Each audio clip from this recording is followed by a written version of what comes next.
morning, everyone. Marcelo here with Realty One Group out of Chattanooga, Tennessee. Today's video, we're going to focus on multiple offers, and we're going to specifically be representing the buyer in this situation. Multiple offers, when you're the listing agent, it's a totally different beast. So today, we're going to focus on the buying side. Whether you live in this area or not, if you're just scrolling YouTube or whatever, or you do subscribe to my channel, you're probably going to want to take some notes so you can kind of figure out if you're hiring the right agent or not. So we're going to represent the buying side. So you go see a property and you instantly know this thing is getting multiple offers. How do you know this? You show up, there's a bunch of people at the house, day one, day two, it's crowded, right? So you know this thing is going for over asking. Most listing agents, when they do that, they value it, they price it just under market value to attract a lot of attention, and people will bid it above probably what the seller is even expecting to get. So we go see this property. We know it's going to get a lot of offers. We're going to put our contract together. We're going to structure a deal. What are we going to do? We cannot write a contract on this particular house like we would any other house. If it's just a house that's been on the market 20, 30 days, simple offer, get it done, right? When it's going to get multiple offers, you have to do something that's going to make your offer stand out from a lot of other offers. So you're structuring your deal, right? What are you going to do? Here's the first thing we did. We added an escalation clause. So let's say, for kicks and giggles, let's make it an easy number. $300,000 is the price of the house, right? We know it's worth more than that. So you ask your client, hey, where are you willing to go? And it's like, I don't want to go higher than 310, right? So what you do is you write your offer for $300,000 or $305,000, and then you put in an escalation clause, which means my buyer is willing to pay X amount more than your highest bid up to this amount. So again, let's just say we write it at $305,000. We put an escalation clause saying, hey, we don't want to go higher than $309,000, but if you have a $309,000 offer, we'll throw in an extra $1,000, make it $310, we win the bid. So escalation clauses can definitely help you get a house. And again, they have to prove to you that they did get another offer. That's a different video. We'll get to that later. So what are going to be the benefits to the seller, right? Because yes, they do want more money, but as we learned a few years ago, when the market was incredibly hot, people make these huge offers, and then they get you under contract and they start making you go lower and lower and lower. They do their inspections and it goes lower and lower and lower. Then it doesn't appraise, and now you got to meet them halfway. So what are you going to do to benefit the seller without making them think that you're going to, basically get them to the deep end and see who can float the longest, right? So one thing we did, aside from the escalation clause, is we did an inspection, but we waived our right to ask for anything in return. The house looks like it was in a pretty good condition. Now, you never know, that's why you still do the inspection. But for me, walking around, being in the business, I can tell, all right, that's not horrible, that's not horrible, that's repairable. We found nothing wrong with this house, nothing that we could call out. If we wanted to call something out, we could, but they can obviously just say no. And you're just upsetting that seller because you've already agreed, I'm taking this house as is.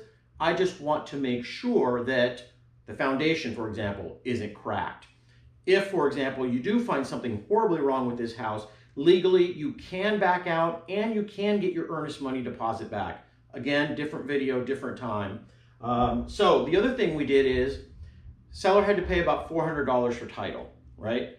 Well, I told my clients, I'm going to buy you a closing gift anyways. Let me pay that $400 out of my commission to the seller. That's a benefit for them. That's an extra $400 on top of your very good offer, on top of the fact that we're not going to nickel and dime them, and we waived our appraisal.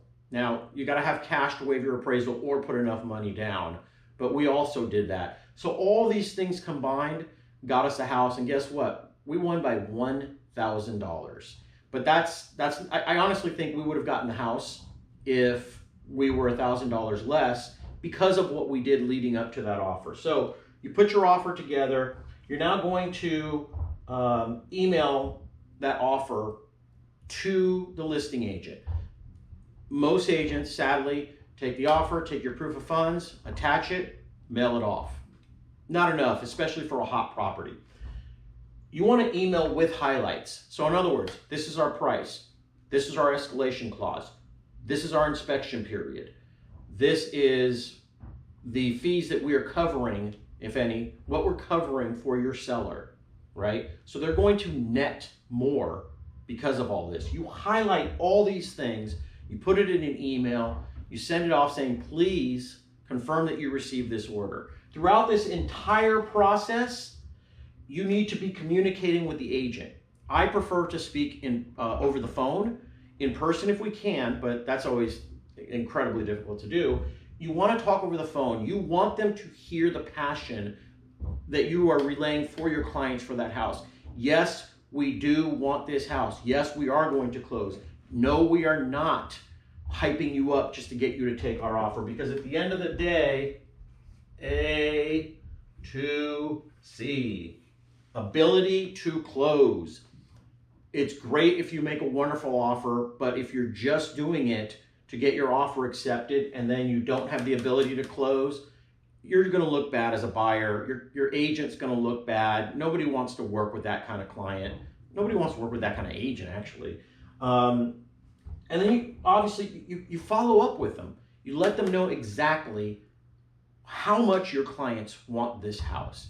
And again, I'm thinking, I've been very fortunate. I've closed 3 deals in the last 10 days, and all of them were difficult, but that comes with the territory. But the property I'm thinking of in particular is we beat out all these other offers because we went in with good intentions, we made a very fair offer, and we let them know, and we followed up, and we kept them informed every step of the way. We lived up to, and I got to give the credit to my buyers, because they didn't get greedy. They said, we want this house, we're willing to make a fair offer. They get all the credit for that. All I did was I followed up with the agent, and I expressed to them just how much my clients want this house. They wanted to be the next caretaker of this home. I actually used that sentence with them, and the house was being sold because the young lady's father passed away and she didn't need the house. So obviously you want somebody that is going to love that house, the house that you were raised in. They want somebody to love that house as much as you loved it.